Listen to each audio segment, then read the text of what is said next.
Halo movie lovers, selamat datang di channel DF21. Film ini berjudul Karate Kid dengan tokoh utamanya bernama Dre. Dre adalah seorang anak yatim yang ayahnya telah meninggal dan saat ini ia hanya tinggal dengan ibunya saja. Di awal film, diceritakan Dre dan ibunya akan pindah dari Detroit ke Cina karena ibunya yang akan bekerja di sana. Nah, Dre ini bisa dibilang gak tahu apa-apa soal Cina. Dre ini anaknya nakal dan gayanya songong. Ibunya Dre terus-menerus memaksa Dre untuk belajar bahasa Cina. Tapi sepertinya ia tidak terlalu tertarik dengan negeri Cina. Karena Cina dianggapnya sebagai negeri yang kumuh dengan bangunan yang sudah tua dan ketinggalan zaman. Tapi bagaimanapun juga, Dre harus tetap bisa menyesuaikan diri karena mulai sekarang dia akan tinggal di Cina dalam waktu yang cukup lama.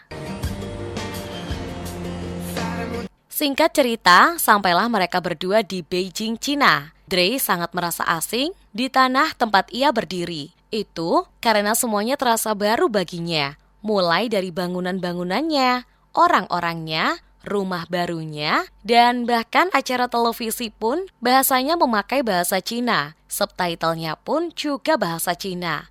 Karena Dre anak yang nakal dan sering meletakkan baju sembarangan, Dre membiarkan jaketnya tergeletak di lantai begitu saja. Melihat hal itu, ibunya pun marah-marah dan menyuruhnya untuk menaruh jaket pada tempatnya.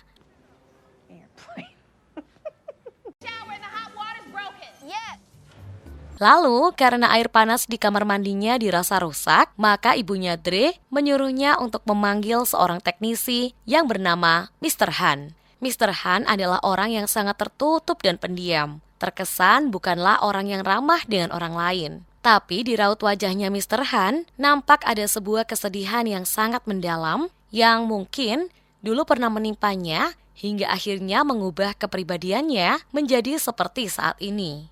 Mr. Han yang sedang makan menggunakan sumpit merasa terganggu dengan kehadiran Dre. Akhirnya, Dre pun menunggu Mr. Han selesai makan, tapi saat Mr. Han makan, ada seekor lalat yang mengganggu. Mr. Han pun mengangkat sumpitnya, lalu menepuk lalat tersebut. Lalu, Dre pergi ke taman. Di sana ia mendapatkan teman-teman baru, ia pun bermain basket bersama, bermain pingpong, dan lain sebagainya. Di sana, Dre melihat seorang gadis seumurannya yang sangat cantik bernama Mei Ying. Ia sedang duduk dan berlatih biola. Dre pun mencoba mendekatinya untuk sekedar mengobrol dan menyapanya. Gadis itu pun kelihatannya juga tertarik dengan Dre karena tingkah lakunya yang lucu dan rambutnya yang berbeda dari yang lain. I forgot. No English. You speak English? Tapi tiba-tiba datanglah seorang anak lain bernama Cheng yang kelihatannya dia juga menyukai si Mei Ying ini. Dan karena Cheng tak suka kalau Dre ini mendekati Mei Ying, mereka akhirnya bertengkar. Untungnya mereka berdua segera dilerai oleh Mei Ying dan orang-orang yang ada di sana. I'm fine.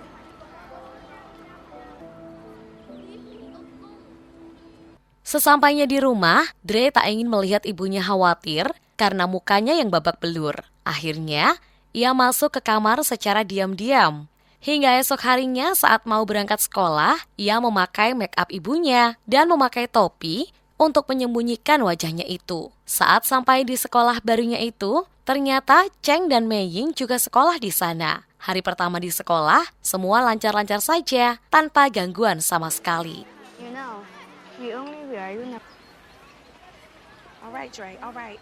Setelah pulang sekolah, sore harinya Mr. Han datang ke rumah Dre untuk membetulkan pemanas air yang ada di kamar mandinya. Tapi saat Mr. Han itu masuk, di sana terlihat Dre yang sedang berlatih karate dengan mengikuti gerakan-gerakan yang ada di TV. Mr. Han yang sedang di kamar mandi pun mencoba memanggil Dre, tapi karena Dre tidak mendengarnya, Mr. Han menembak leher Dre menggunakan tutup odol. Why don't you just leave it on?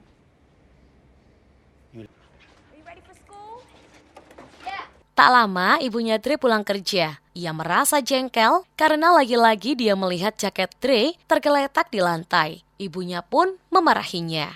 Mr. Han yang sedang di kamar mandi itu pun melihat semua kejadian itu sambil terus membetulkan kamar mandi. Singkat cerita, saat di sekolah, Dre yang trauma karena sebelumnya pernah dipukul sampai babak belur oleh Cheng, terus-menerus main petak umpet teman itu. Hubungan Dre dan Mei-ying pun semakin dekat dan akrab karena seringnya mereka bertemu di sekolah.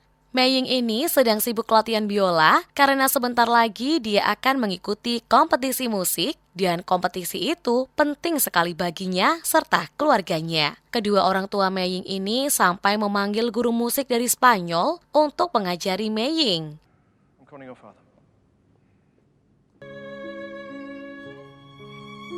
Singkat cerita, Dre dan ibunya yang sedang jalan-jalan tiba-tiba mendengar suara kumpulan orang yang sedang berlatih.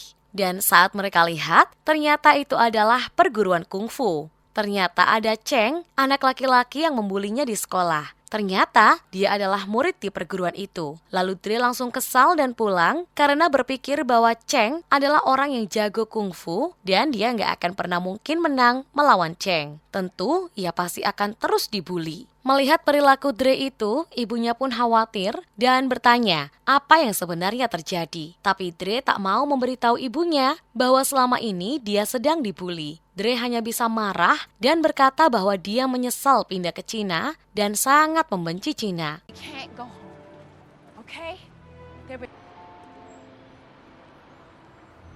Hari-hari pun terus berlalu. Seperti biasanya, Dre yang dibully terus-menerus merasa ketakutan pada Cheng dan teman-temannya itu. Sampai-sampai guru sekolahnya pun bertanya, ada masalah apa? Tapi Dre tetap tak mau bicara. Lalu suatu hari saat Dre pulang sekolah, karena Dre sudah tidak tahan lagi dengan rasa takut yang mengganggunya itu, Dre nekat membalas perbuatan Cheng. Dre sengaja menyiram Cheng dengan air kotor, dan Dre langsung segera lari karena dikejar Cheng dan teman-temannya itu. Tapi saat sampai di suatu tempat, Dre terkunci dan tak tahu harus lari kemana lagi. Ia langsung dipukuli oleh Cheng dan teman-temannya sampai babak belur. Saat Dre sudah babak belur, Cheng dan teman-temannya masih akan menghabisinya lagi. Tapi tiba-tiba, datanglah Mr. Han. Dre yang masih kaget karena menganggap Mr. Han yang hanyalah seorang tukang servis, ternyata dia adalah seorang ahli kungfu. Setelah semua itu, Dre lalu diobati dengan pengobatan tradisional Cina oleh Mr. Han. Dan Dre memohon pada Mr. Han untuk mengajarinya kungfu, tapi Mr. Han menolaknya.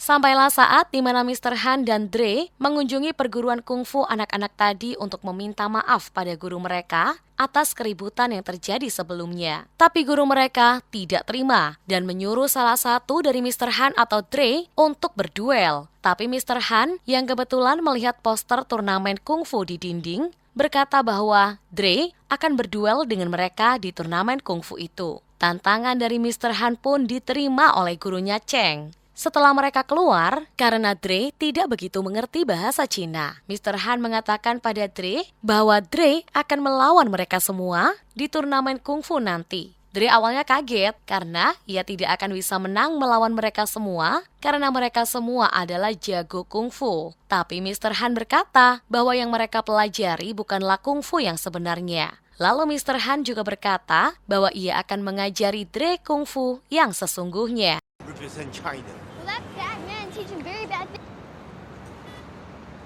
More good news. Esok harinya, Dre yang sangat senang akan diajari kungfu, akhirnya datang ke rumah Mr. Han. Setelah dia masuk ke rumah, Dre pun kaget. Dia merasa aneh melihat ada mobil di ruang keluarganya Mr. Han. Tapi saat ditanya soal mobil itu, Mr. Han tak mau menjawab dan langsung menyuruh Dre untuk memulai latihannya. Ternyata latihannya bukan diajarkan jurus-jurus ini itu, tapi hanya disuruh untuk melepas dan memakai jaket berulang kali. Dan itu berlangsung seharian. Dre yang kesal pun terus-menerus bertanya, kenapa latihannya hanya seperti ini? Tapi Mr. Han menyuruh Dre tetap fokus tanpa banyak bertanya. Pick it up. Put it on the ground. Pick it up. Hari demi hari berlalu. Dre masih terus melepas dan mengenakan jaket itu ribuan kali. Saat hujan, panas, siang dan malam. Sejauh ini, hanya latihan itu saja yang diajarkan Mr. Han kepada Dre. Akhirnya, sampailah saat Dre muak dengan latihan itu karena dinilainya tak ada kemajuan sama sekali.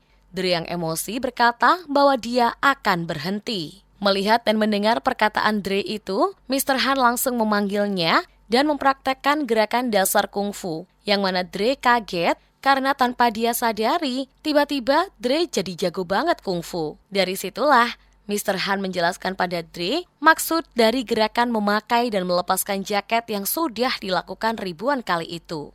Semenjak itu, Dre mulai serius mempelajari kungfu dan mulai menurut pada Mr. Han. Kini, Dre dipanggil Xiao Dre oleh Mr. Han. Xiao Dre itu adalah nama Cina yang diberikan oleh Mr. Han. Keesokan harinya, Xiao Dre dan Mr. Han pergi ke tempat di mana dulu waktu kecil Mr. Han berlatih kungfu bersama ayahnya. Di sana, Xiao Dre pun terkejut melihat betapa indahnya kungfu yang sebenarnya. Jauh berbeda dengan kungfu yang selama ini ia lihat di perkotaan. Bahkan sampai ada seorang wanita yang dikira Dre, wanita itu bisa mengikuti gerakan seekor ular. Tapi nyatanya, ular itulah yang mengikuti gerakan wanita itu. Setelah itu, mereka terus berlatih kungfu di sana. Nothing can defeat you.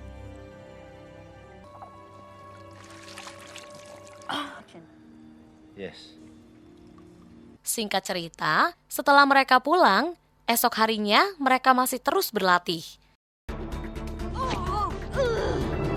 Please stop that. You look crazy. Here, eat your noodles.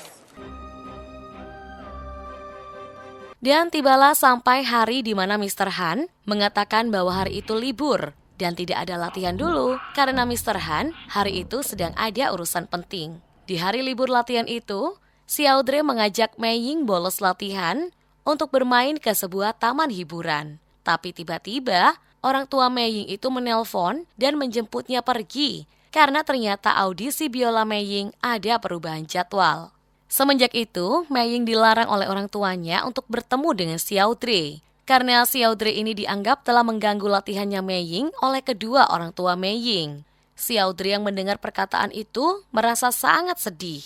Dan akhirnya, saat dia pulang, dia pun mampir terlebih dahulu ke rumah Mr. Han. Saat Xiao Dre ini sampai di rumah Mr. Han, ia tak sengaja melihat Mr. Han yang sedang menghancurkan mobilnya.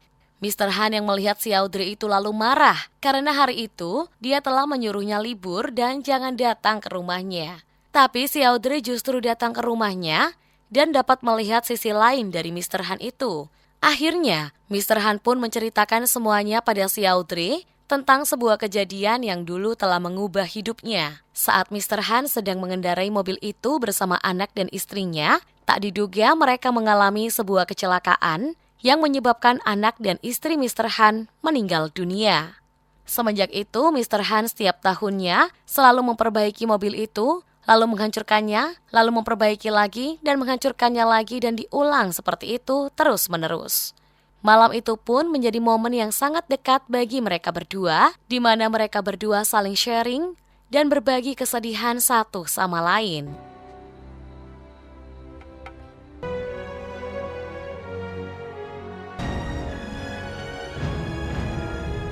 Singkat cerita, keesokan harinya, mereka berdua meneruskan latihannya itu. Hari demi hari berlalu, sampai akhirnya tibalah di malam hari sebelum turnamen dimulai. Di malam itu, Mr. Han dan Xiao Dre saling berterima kasih satu sama lain, di mana Xiao Dre berterima kasih pada Mr. Han telah membimbingnya berlatih kungfu dan sudah menjadi teman yang baik bagi Xiao Dre. Mr. Han juga berterima kasih pada Xiao Dre karena telah membantu menyadarkannya dan membuatnya bangkit dari keterpurukan masa lalu Mr. Han itu. Sebelum mereka berdua pulang, Xiao Dre meminta Mr. Han untuk menemaninya pergi ke rumah Mei Ying untuk meminta maaf pada kedua orang tuanya. Mendengar Xiao Dre yang ingin meminta maaf dengan tulus itu pun, ayah Mei Ying mengizinkannya untuk berteman kembali dengan Mei Ying. Mereka bahkan juga berencana hadir untuk menyaksikan pertandingan Xiao Dre di turnamen esok hari. Mendengar perkataan ayahnya Mei Ying itu, Xiao Dre pun merasa sangat senang.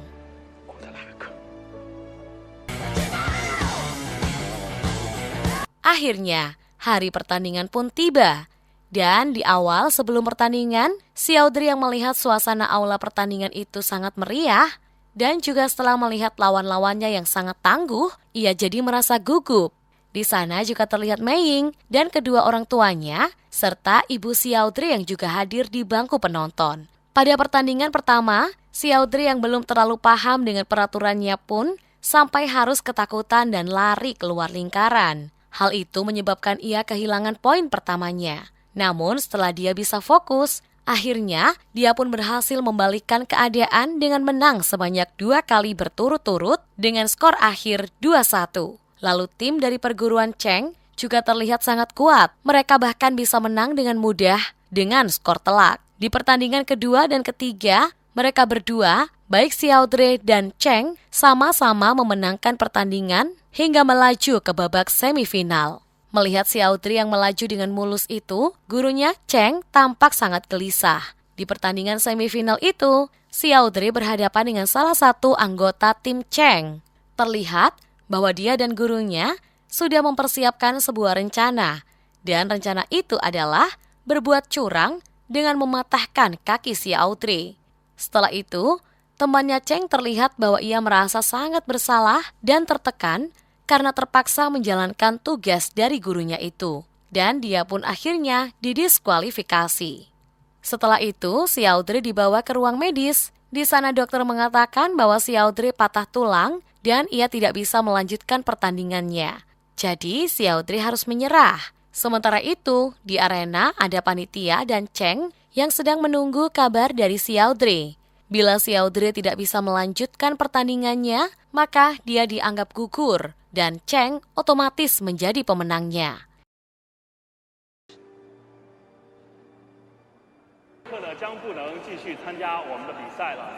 Tapi Xiaodrey memohon pada Mr. Han untuk melakukan pengobatan tradisional Cina yang dulu pernah ia lakukan pada Xiaodrey. Akhirnya Mr. Han mau mengobati Xiaodrey dan Xiaodrey pun kembali ke arena demi pertandingan finalnya. Pertandingan final pun dimulai. Di babak pertama pertandingan final, Xiaodrey kalah hingga tertendang keluar arena.